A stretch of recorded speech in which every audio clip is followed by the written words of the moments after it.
In the summer of 1534, French explorer Jacques Cartier was frustrated. He had been sent to North America not for fish nor for people. He was charged by his king, Francois I, to find a trade passage through the continent to the Pacific and on to the Orient.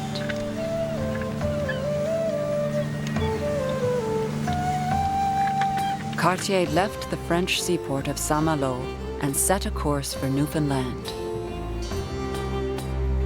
Then through the Strait of Belle Isle, and then nothing. Cartier found just confusing shoreline, fog, and dead ends. I am rather inclined to believe that this is the land God gave to Cain. Cartier marked each new bay and promontory on his charts. Baie des Châteaux, Île de l'Assomption, Baie du Saint-Laurent. And then Cartier came upon men. There are people on this coast whose bodies are fairly well formed, but they are wild and savage folk.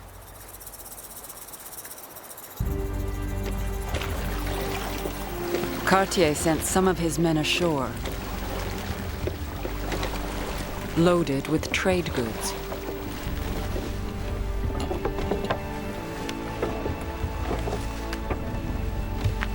As soon as they saw us, they began making signs that they had come to barter with us, and held up some skins of small value with which they clothed themselves.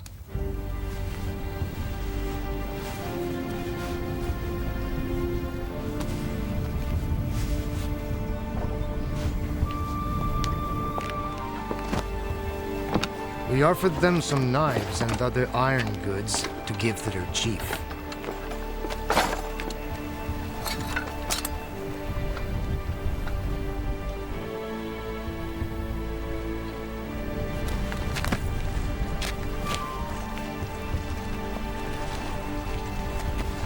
They parted all they had to such an extent that they went back naked without anything on them. And they made signs to us that they would return on the morrow with more skins. With winter approaching, Cartier would soon have to leave. Other than some new maps and encounters with natives, his expedition had revealed nothing. He was determined to come back in the spring, to pick up where he left off. So Cartier planted a cross to claim this land for France.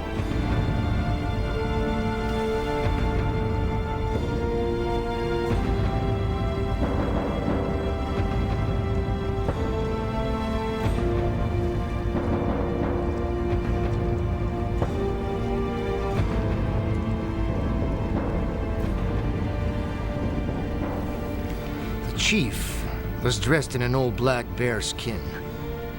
Pointing to the cross, he made us a long harangue, making a sign of the cross with his 2 fingers. And then he pointed to the land all around about, as if he wished to say that the region belonged to him, and we ought not to set up the cross without his permission. Donnacona, chief of the Stadacona people. Cartier recognized an adversary when he saw one.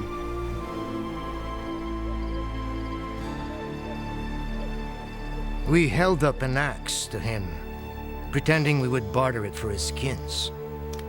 At this, he nodded assent, and little by little come near the side of our vessel, thinking he would have the axe.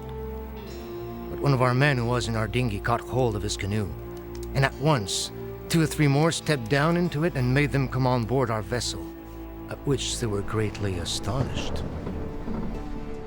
Cartier had not only seized Donnacona, but his 2 sons as well, Domagaya and Tagnawagne.